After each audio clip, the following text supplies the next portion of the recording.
So our next question, our third question, fourth question, is from Kevin Irving. Kevin's in the room. Hello, Kevin. How are you? If you just bear with us while we get you the microphone, my friend. Thank you for your patience.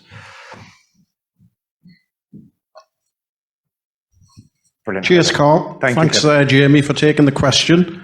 My question is really about the name itself, North of Tyne Mere. Now, originally when the whole project was set up, it was supposed to be a lot larger, wasn't it? It was south of Tyne, north of Tyne. Are there any ongoing talks to get the area expanded? Talks, for instance, with Gateshead Council, Sunderland Council, that sort of thing. In particular, I'm concerned about the fact the government hasn't announced the release of any transport funds for the North East. It did so for the North West, did so for Birmingham. Surprisingly, no mention of the North East at all. I'm concerned that's to do with this. They won't release the funds until the area is north and south. Thank you. Yeah, thanks, Kevin. Thanks, Kevin. Where to start? I mean, this has got a long history, and we're only here till 8:30. I want to take the other question, so might be a whistle-stop tour.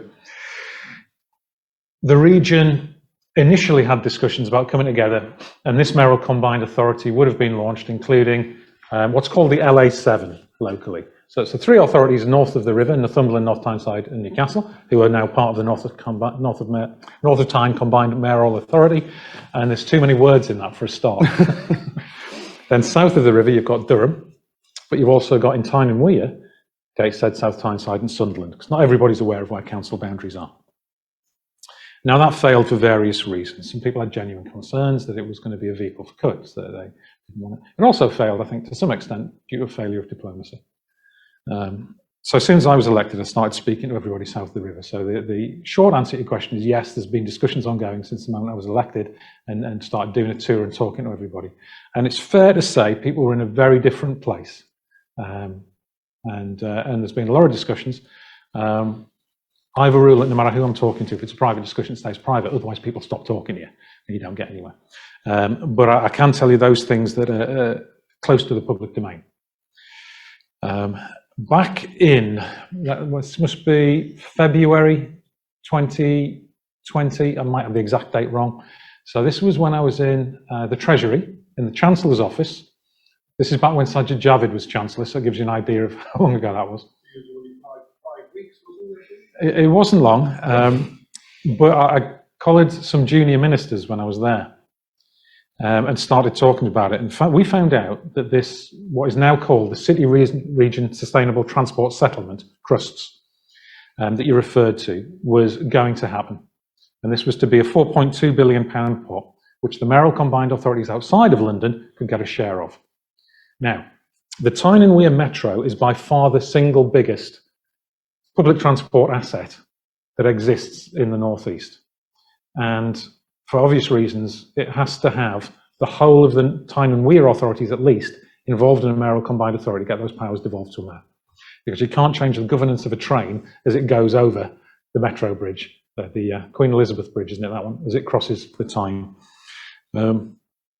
So I said to them, can you leave the door open for us? Can you kind of put ours in the fridge, metaphorically, so that if we do come together, we can get our share of it? And had some discussions with ministers, and we agreed. And that was published in the budget on March the 11th, 2020, that we would have that option.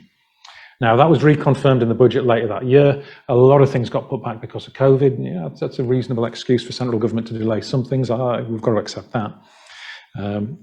And we'd started discussions. So in September last year, September 2020, all of the local authority leaders and me met with the local government minister about how we're going to take this forward. I've had a number of other discussions with Treasury ministers about what might be in that deal. But I don't represent the authority south of the Tyne. So every time I say things like, well, they should and it would be good, it has a tendency to unsettle people, which is the last thing I want when I want trust to be building in the region, so we come together. But we made significant progress, and then in July this year, our Prime Minister, in the middle of a speech, said, oh, and we might offer county deals to people who want them. And so he says, if anyone's got a better idea, email me. His speech writers, you can imagine what they're... So County Durham have elected that they are going to pursue that. And there may be progress on that, there may be not. That's for them to work out. So consequently, it's fair to say that we are in active discussions now. I would like to see us reach a conclusion on these discussions quite soon so we can unlock the transport money.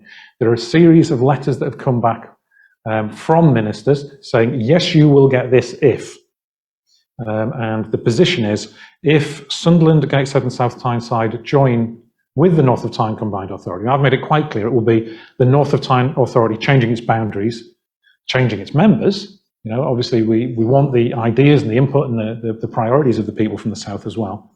But it won't be a long process of closing down the North of Tyne, starting over. I'm not going to do that because we're doing far too much good work.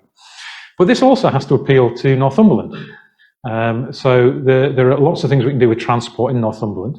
Certainly the buses are shocking in many places. But also the East Coast Main Line. If we get the extra capacity on the East Coast Main Line, we can do things like having more trains stopping in rural Northumberland. We can build a station at Belford to serve sea houses in those areas. Yes is the short answer. That was the long answer I gave you there. But in terms of the name, now the name was decided, no saying the name. The name was decided before I even decided to run for mayor.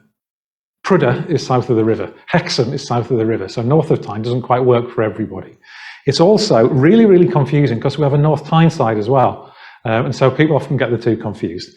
And what I think we should be called is the Great North Combined Authority, because it doesn't define the boundaries. And if Durham want to come in later, they can. But crucially, we've got the Great North Road, we've got the Great North Run, we've got the Great North Hospital. And I want to be able to say to other mayors, yeah, you might be a good Northern mayor, but I'm the Great North Mayor. It is good. It's fantastic, isn't it? It's fantastic. It's that kind of regional branding, and I know that sounds really kind of businessy, and that's not necessarily what people are interested in. But in terms of taking a voice down to Westminster and being heard by the Greater North, I think that